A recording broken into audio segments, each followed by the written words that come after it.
Ni first time aku nampak gadget made in India. Ini powerbank jenama Boat atau orang Kelantan sebut Bo.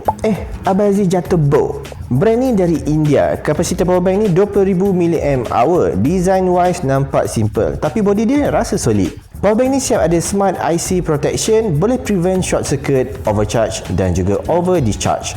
Dekat sini ada 3 port, ada 2 USB-A dan 1 USB-C, so boleh charge 3 device serentak. Selain tu dia support juga fast charging and ada indikator bateri powerbank ni tinggal berapa dekat sini. Diorang siap bagi waranti sekali untuk powerbank ni, 1 tahun waranti, so korang tak perlu risau. Selain powerbank, brand ni juga ada keluarkan earbuds Nirvana by Boat.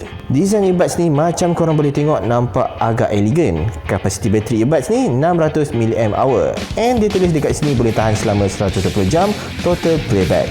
Earbuds ni ada dual EQ modes, single button controls dan ketahanan IPX4 untuk tahan daripada air dan peluh. So inilah dia 2 produk gadget dari Boat made in India. Apa pendapat korang? Cik komen.